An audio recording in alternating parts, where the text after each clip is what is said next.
Hi everyone, I'm Sapphire and you're watching Pop Art on Pop Post, a new online entertainment community for female creators and fans of games, comics, and animation. Today we're going to talk about Space Jam and have a chat with Disney TV animator and director Dana Terrace. It's been 20 years since we were welcomed to the Space Jam, the hybrid live-action animated film starring Michael Jordan and the Looney Tunes gang. Despite getting mixed reviews from critics, it is remembered fondly by most 90s kids. I mean, it had a killer soundtrack, the legendary Michael Jordan, and one of the most popular cartoon franchises. It's also the highest-grossing basketball movie, so it was only a matter of time before it joined every other movie ever and got a sequel. It's only in the development stage at this point, but Space Jam 2 will star LeBron James and be directed by Justin Lin. There aren't many female characters in the Looney Tunes universe, so Lola Bunny was created for the film as a female merchandising counterpart to Bugs Bunny. I was 8 when I saw Space Jam, and I remember thinking Lola was so cool.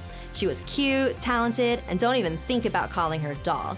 But despite how important I remembered her being, Lola actually only has 4 minutes of screen time in the entire film. And those 4 minutes are filled with old cartoon cliches. The saxophone playing while she walks by seductively, the men with their eyes bulging out of their sockets, the high-pitched Paris Hilton voice.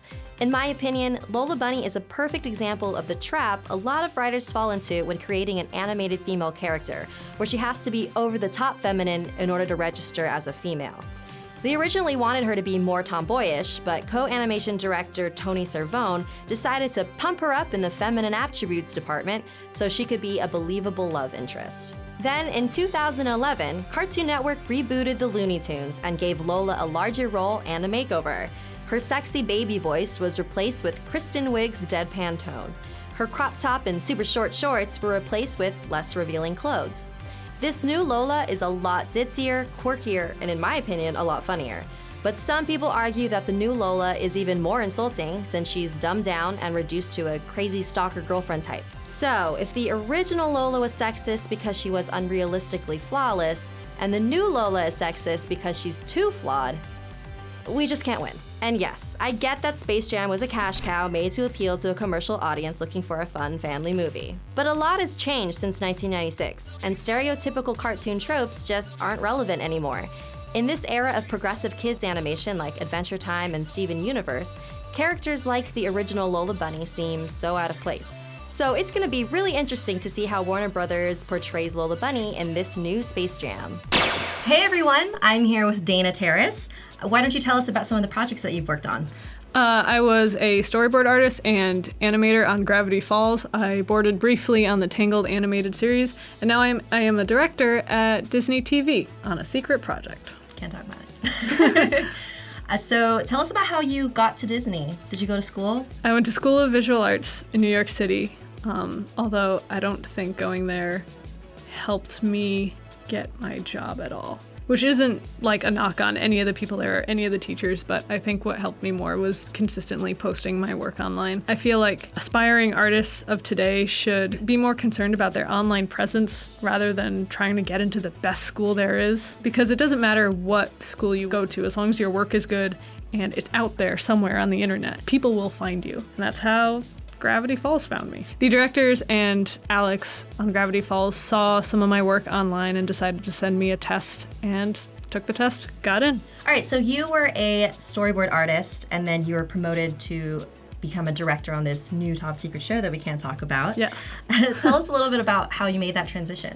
After boarding on Gravity Falls, I went through a series of jobs that left me feeling kind of dead inside. So when the chance came up to storyboard again on this new project, I told them I wasn't interested in doing the same thing again. I was interested in directing and to contact me if they had an open position, and they were desperate enough to say yes.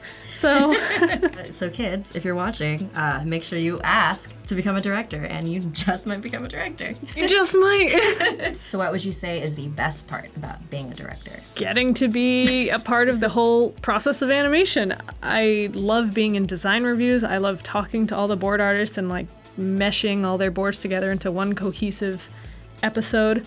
I love editing with the editors. I love talking to the showrunner about what message we're going for. So just like having your hand in like everything? Yeah. You have more control overall, and that's fun. And what would you say is the worst? Not being able to draw as much. As a director, you're more of a well-paid revisionist than a storyboard artist, so unfortunately you don't get to be as creative. Because of that, I draw twice as much as I used to outside of work, and I'm making sure I draw every single day as soon as I get home, or even before I go to work sometimes. Just gotta do it.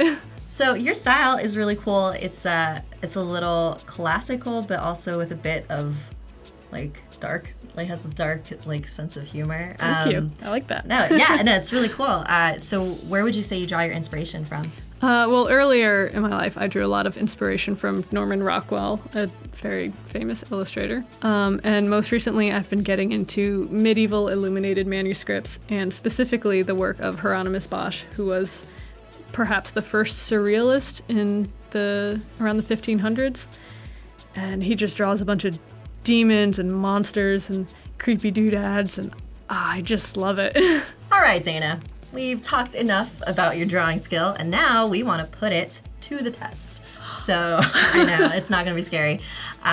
We would like to see you draw your favorite Gravity Falls characters in your favorite drawing style.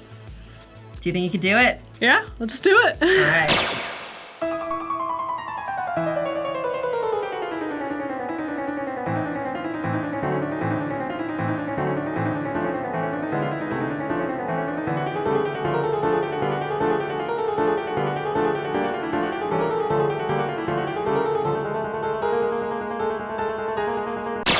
It's beautiful! It's horrifying! Why did I do this?